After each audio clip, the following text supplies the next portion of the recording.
There's only one SpongeBob SquarePants, but that doesn't stop animation studios from trying to clone him. From sugar-high coconuts to high-octane ducks, these shows have been accused of copying SpongeBob. Some copycats are painfully obvious, others are subtler, sneakier. And here's the wild part. You've probably seen some of these shows without realizing just how closely they echo Bikini Bottom. We'll break down what made them similar, who created them, how people reacted, and whether these shows were simply inspired or straight up stolen from the Bikini Bottom blueprint. Because apparently, turning a yellow square and his bizarre crew of friends into a genre is a thing now, and sometimes the results are just plain ugly. There are some shows that will definitely surprise you, but for now, the most obvious one is Coconut Fred's Fruit Salad Island. Yes, that's the real title. A copycat so blatant, it might as well have been wearing square pants. The show aired in 2005, the golden age of SpongeBob, when kids everywhere were quoting jellyfishing and using rainbow hands to say imagination. Fred is a coconut. I'm Fred.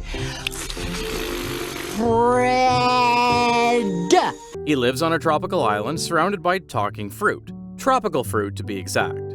Fueled by what seems like a never-ending sugar rush and exists solely to wreak cheerful chaos. So basically, SpongeBob over the water. Let's be honest, Fred is SpongeBob. They're not even trying to hide it. And Fred isn't alone. The whole island is like a fruit-flavored parody of SpongeBob's inner circle.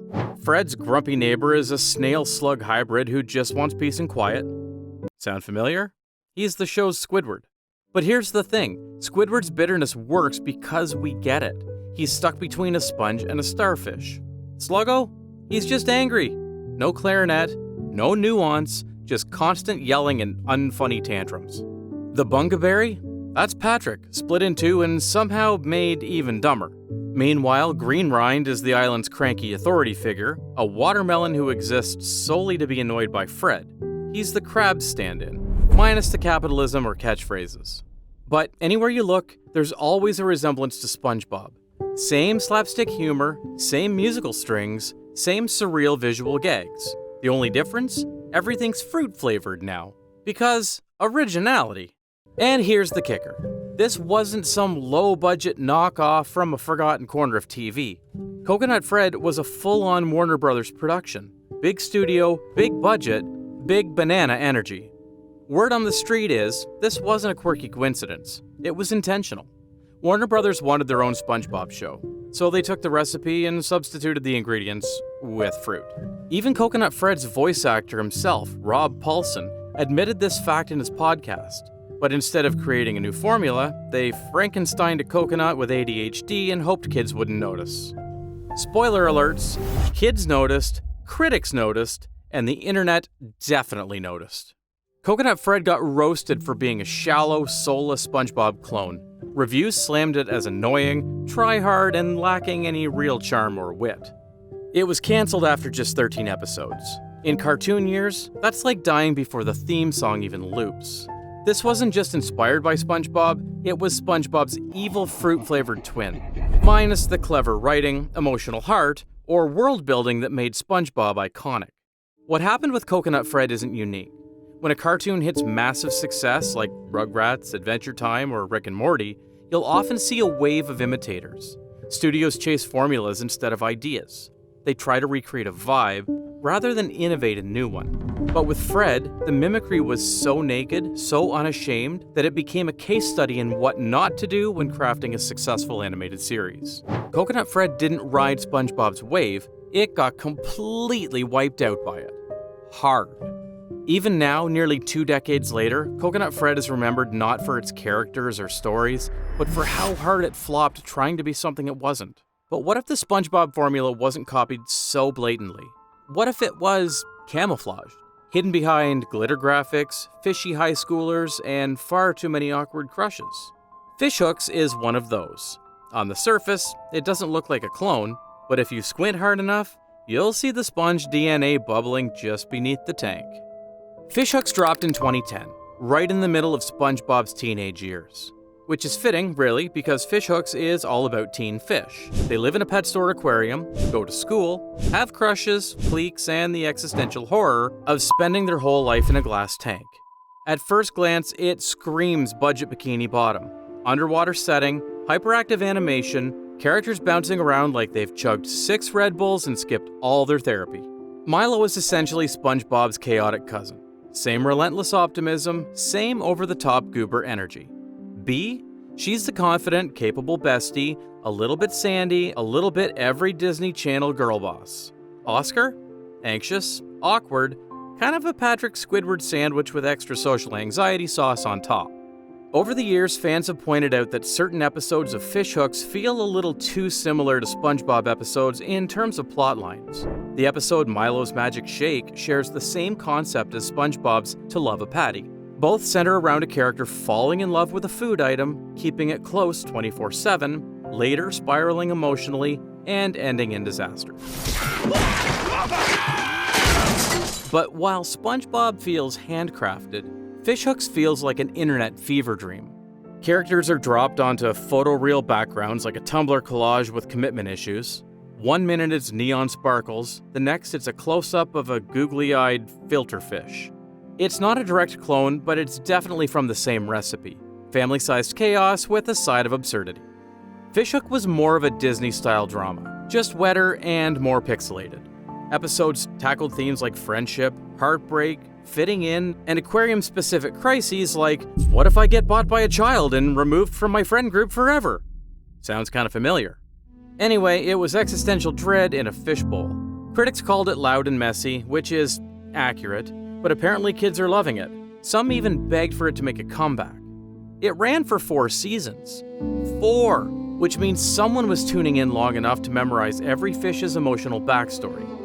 Fishhooks wasn't a straight ripoff, it was more of a weird, watery side quest. But the next copy of SpongeBob, this one came from the very place that created him. You ever get that weird deja vu? Like that moment when a show looks like SpongeBob, sounds like SpongeBob, but swears it has no idea what a pineapple under the sea even is? Enter Bunson is a Beast, launched by Nickelodeon in 2017. Their pitch? What if we made a show about a weird-looking guy with a high-pitched voice, Cosmo! boundless optimism, and an obsessive need to be everyone's friend? Sound familiar? No, it's not a SpongeBob reboot, it's Bunson is a Beast. That's right, this wasn't some other studio chasing the sponge wave, this was Nickelodeon copying its own blueprint. Bunson is not a sponge. He's a thing. A fluffy, blue monster thing. And he's going to school with humans because, reasons. From the first frame, the style screams deja vu. It's SpongeBob's DNA spliced with the Danny Phantom art style. The movement is wild and exaggerated. He was loud, obnoxious, annoying to everyone around him. The jokes are mostly about bodily functions too, just like modern SpongeBob. It's giving you the vibe of SpongeBob when he hit puberty and refused to calm down. And then there's the duo dynamic. Bunson and Mikey is basically SpongeBob and Patrick in a monster-themed remix. One's hyperactive, the other confused but loyal. Classic chaos core pairing. The only difference is that instead of jellyfish and fry cook life, it's all about monster rights. Yeah, we're tackling social inclusion with Bunson. At its core, the show was about acceptance. The message is loud and clear.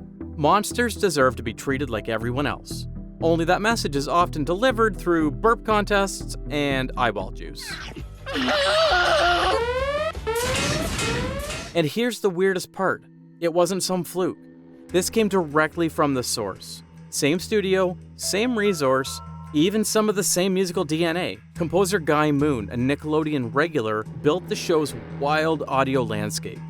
Also, it came almost 20 years after SpongeBob had already cemented its legacy. Copying it, especially in-house, was a risky move.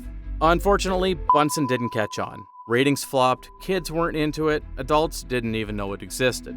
Nickelodeon quietly pulled the plug after just 1 season. One and done, like a sneeze you forgot happened. But those stories are nothing compared to the next copy of SpongeBob, because now we're entering pure meme madness. Nothing screams SpongeBob energy like 2 ducks in a rocket van screaming about bread. Yup, this actually aired on television. It's called Breadwinners, a show that feels like SpongeBob wandered into a YouTube poop and never found the exit. Breadwinners is about two ducks, Sway Sway and Badoose, who deliver bread to other ducks in a rocket-powered van. No deeper meaning, no secret lore, just ducks, bread, chaos. It started as a YouTube short. Nickelodeon picked it up and said, "Yes, this is the future of children's entertainment." Then they gave it a time slot and let the chaos unfold. Hyper pair of best friends? Check. One smartish, one dumbish? Check. Shouting? Constant. Random slapstick? Overflowing. It's SpongeBob times ADHD with a dubstep remix. Badoose is basically Patrick if he grew up on Vine. Sway Sway? SpongeBob with main character syndrome and zero fear of carbs. Breadwinners started life as a passion project. Literally. It was created by Gary Doodles DeRaphael and Steve Borst, who pitched it straight from YouTube. And for a second, it worked. The vibe was pure early 2010s internet. Bright, choppy, obsessed with lots of fart jokes and EDM cuts. Think of it as SpongeBob meets Smosh with random equals funny Tumblr humor. Critics were not impressed. Parents hated it. Reviewers called it immature, obnoxious, and a migraining cartoon form, especially the fart jokes. But kids? Some of them loved it. It had just enough meme juice and bread-fueled chaos to carve out a tiny cult following.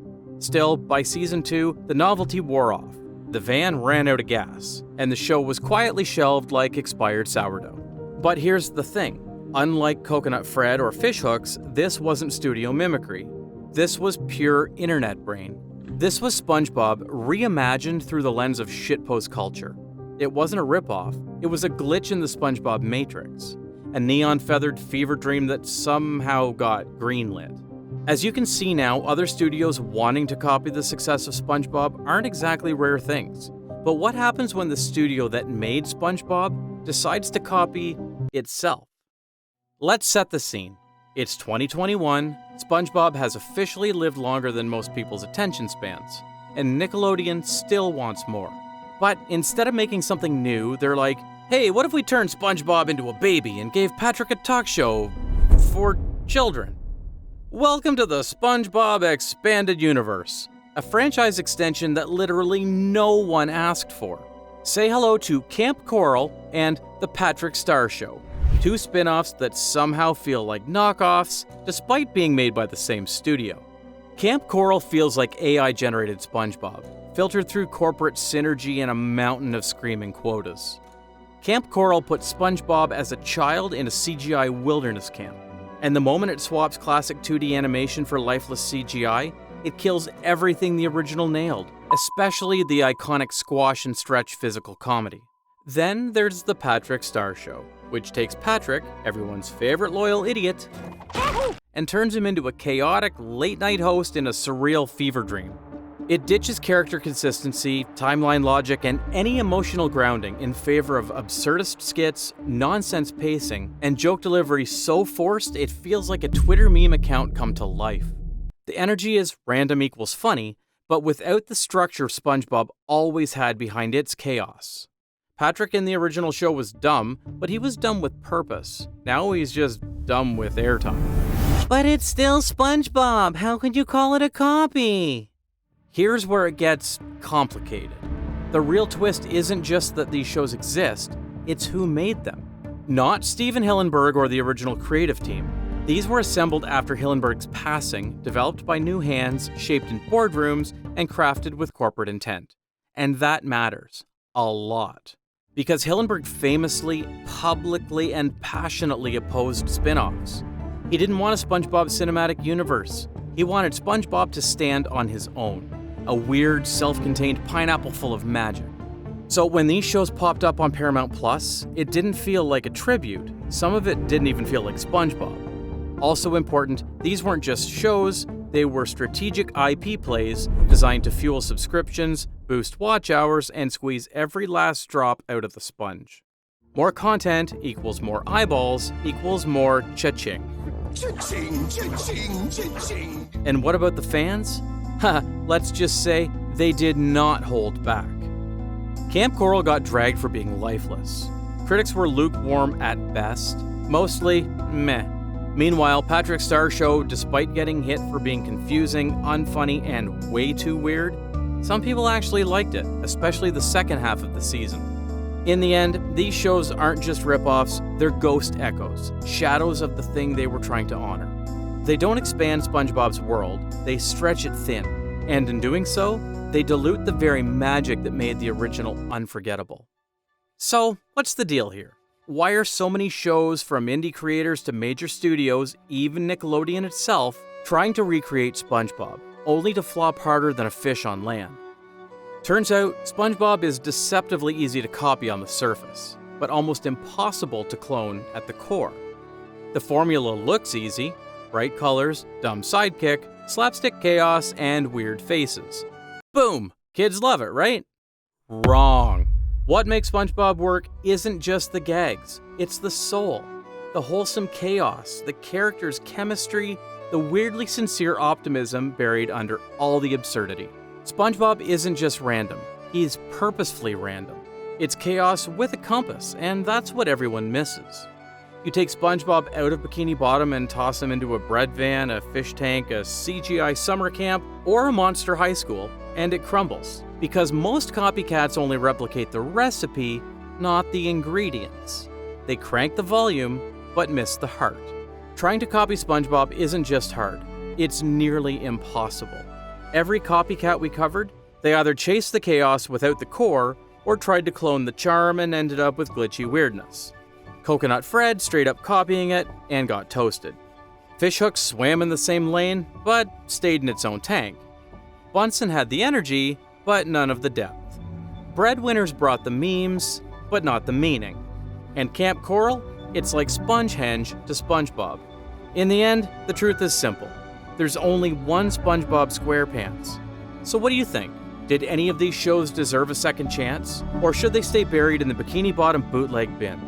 And if you actually liked Breadwinners, please touch some grass and seek help. But if these shows failed at copying the formula, what would happen if SpongeBob SquarePants flipped the formula itself? Like, for example, what if Patrick actually got a job at the Krusty Krab? Lucky for you, we already asked that question. And the results? Let's just say they're very Patrick. Click over to our last video. What if Patrick worked at the Krusty Krab? Trust me, it's dumber, deeper, and way more destructive than you think.